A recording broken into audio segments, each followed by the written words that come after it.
Existe uma coisa que ninguém te conta sobre o seu cérebro. Ele não quebra de uma vez. Ele não grita, não acende um alarme, não te avisa. Ele vai se adaptando, silenciosamente todos os dias, até o dia em que você olha no espelho e não reconhece a sua própria falta de foco, a sua ansiedade, o seu cansaço que não passa nem depois de dormir. E o pior de tudo é que você acha que o problema é você. Eu já vi muita gente inteligente e capaz se afundando devagarinho assim, sem entender por quê. E eu preciso te dizer agora, não é você. São 7 hábitos completamente normalizados que a ciência já provou que sabotam seu cérebro todos os dias. Hoje eu vou mostrar 7 hábitos que podem estar drenando sua atenção, sua memória e sua clareza mental. Alguns deles parecem completamente normais, outros até dão a sensação de produtividade. Mas o último é, na minha opinião, o mais perigoso de todos. Então fica comigo até o final. Porque basta reconhecer um desses hábitos para começar uma mudança que pode transformar a forma como você pensa, trabalha e vive. Primeira coisa que eu parei de fazer, e essa aqui é sorrateira, parei de tentar agradar todo mundo. Olha para sua vida agora e me diz, quantas vezes essa semana você mudou o que ia dizer, o que ia postar, o que ia vestir, só porque pensou no que os outros iam achar? O que a neurociência não te conta é que existe uma rede inteira no seu cérebro dedicada só a isso, chamada rede de mentalização, e ela ativa exatamente as mesmas regiões que processam dor física quando você é rejeitado ou criticado. Isso significa que, biologicamente, o medo de desagradar dói igual um soco. E enquanto você vive tentando evitar esse soco, seu cérebro gasta uma energia gigantesca tentando adivinhar o que o mundo espera de você. Energia que você poderia estar usando para criar, para executar, para viver. Eu parei de fazer isso o dia em que entendi uma coisa simples. Só agrada todo mundo quem não tem posicionamento nenhum. Segunda coisa. E essa é perigosa porque parece produtividade. Eu parei de fazer multitarefa. Você provavelmente já fez isso hoje sem perceber. Respondeu mensagem enquanto trabalhava, checou o e-mail durante a reunião, ouviu podcast enquanto estudava. Isso não existe, gente. O que existe tem nome técnico. Se chama task switching. Seu cérebro não faz duas coisas ao mesmo tempo. Ele fica alternando entre gavetas mentais numa velocidade absurda. E cada alternância cobra um preço chamado custo cognitivo. Um estudo da Universidade da Califórnia mostrou algo que deveria te assustar. Leva em média 23 minutos para você recuperar o foco total depois de uma interrupção. 23 minutos. E a maioria das pessoas se interrompe a cada 3 minutos ou menos.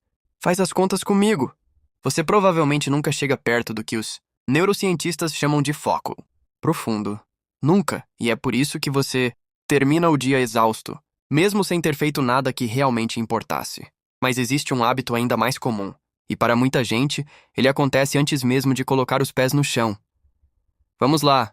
Terceira coisa. E você provavelmente faz isso todo santo dia. Quer apostar. Eu parei de entregar meu cérebro pro celular assim que acordo.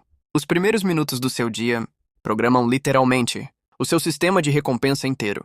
Se a primeira dose de dopamina do seu dia vem de notificação, like, scroll infinito, seu cérebro registra isso como o padrão de recompensa esperado e vai passar o resto do dia rejeitando qualquer esforço que não dê aquele mesmo prazer instantâneo. Isso não é preguiça, isso é neurobiologia pura e ninguém te avisou disso na escola. Quarta coisa, e aqui eu preciso ser bem direto com você. Eu parei de checar a notificação o tempo inteiro. Presta atenção nisso porque é mais grave do que parece. Toda notificação é um pequeno sequestro do seu sistema de recompensa. Ela libera uma dose de dopamina, essa dopamina gera vontade de checar de novo, e você entra num loop que a ciência já documentou aumentar os níveis de cortisol, o hormônio do estresse, de forma crônica. E cortisol alto, de forma constante, destrói memória, atrapalha o emagrecimento, derruba o sistema imunológico e aumenta a ansiedade. Ou seja, aquele probleminha de notificação que parece bobo, tá?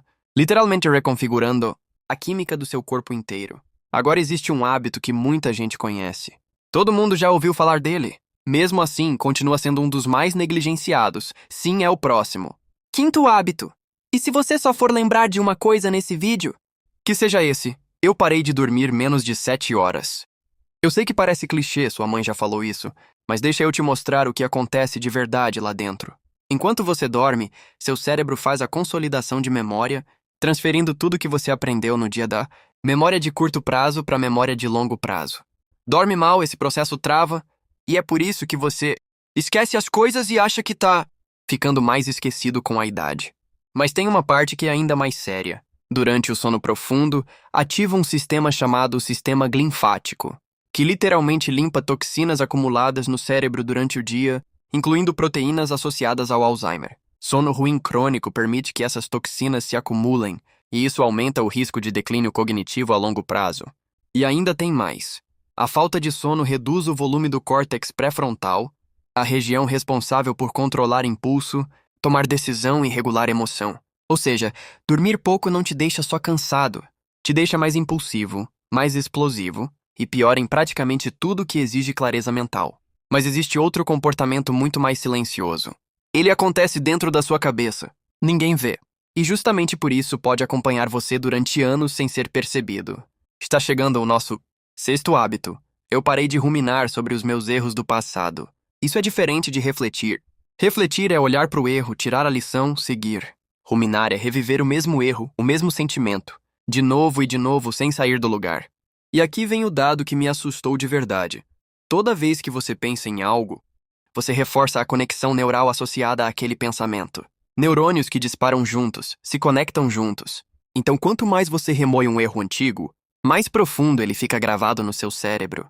E mais forte fica o padrão neural negativo ligado a ele.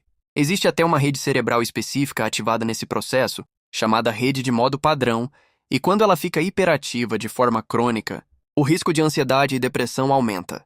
O seu cérebro está literalmente construindo, tijolo por tijolo, a arquitetura da sua própria dor, achando que está te protegendo. Sétima coisa, e talvez a mais silenciosa de todas. Eu parei de consumir informação sem filtro nenhum. A gente vive numa era de bombardeio constante, notícia, vídeo, podcast, rede social o tempo todo, sem parar para perguntar se aquilo tem algum propósito. O seu cérebro tem uma capacidade limitada de processamento, e quando você ultrapassa esse limite, entra em algo chamado carga cognitiva, que gera fadiga mental e prejudica diretamente sua memória e sua capacidade de decisão. Tem um conceito chamado fadiga de decisão que explica isso direitinho. Toda escolha que você faz, mesmo as pequenas, gasta energia mental. Vou clicar nisso, vou ler aquilo, vou assistir esse vídeo, vou voltar pro anterior. No final do dia, você gastou toda a sua energia decidindo coisas que não te levam a lugar nenhum. E sobra pouco ou nada para decisões que realmente importam. Agora eu preciso te fazer uma pergunta desconfortável. Quantos desses 7 você reconheceu na sua própria vida agora mesmo? Se foi mais de 3, o alerta que eu tô te dando aqui é sério. Você provavelmente já tá vivendo com o córtex pré-frontal sobrecarregado, tomando decisões piores do que você seria capaz, e nem imagina o tamanho da diferença, que dá pra sentir simplesmente eliminando um desses hábitos por vez. E é aqui que eu quero te contar sobre um mecanismo que a maioria das pessoas nunca ouviu falar, porque conecta tudo que eu acabei de te mostrar. Chama-se plasticidade neural negativa. A mesma capacidade que seu cérebro tem de aprender coisas boas, ele também usa para fortalecer hábitos ruins. E quanto mais tempo um comportamento se repete, mais ele deixa de ser escolha e vira identidade. É por isso que parar de fazer essas 7 coisas não é sobre força de vontade. É sobre interromper a repetição antes que ela vire quem você é. Você não precisa mudar as 7 coisas de uma vez. Isso seria o mesmo erro que eu já te alertei em outro vídeo, o de tentar virar a chave inteira de uma só vez e voltar pro mesmo lugar em uma semana. Escolhe uma, só uma. A que mais te incomodou agora enquanto eu falava. Aplica ela essa semana sem pressa, sem perfeição, e observa o que muda. Porque o seu cérebro não muda por intensidade, ele muda por repetição, e cada pequeno sinal que você dá, para ele hoje é uma peça a menos de sabotagem silenciosa amanhã. Se esse vídeo te fez olhar para sua própria rotina de um jeito diferente, comenta aqui embaixo qual dessas 7 coisas você vai parar de fazer primeiro. Qual desses 7 hábitos você vai abandonar primeiro? Eu faço questão de ler as respostas. Se este conteúdo trouxe valor para você, deixe o seu like e inscreva-se no canal Fator X Digital. Assim você não perde os próximos vídeos sobre neurociência, disciplina, produtividade e construção de hábitos que realmente funcionam. E se você conhece alguém que vive dizendo que está sem foco, sem energia ou sem motivação, compartilhe este vídeo. Às vezes uma informação certa, no momento certo, pode mudar completamente a forma como uma pessoa enxerga a própria vida. Agora, se você quer dar o próximo passo e entender como reconstruir seu foco e treinar seu cérebro para trabalhar a seu favor, não deixe de colocar em prática. Eu te espero no próximo vídeo. Fator X Digital. Transforme sua mente. Transforme seus resultados.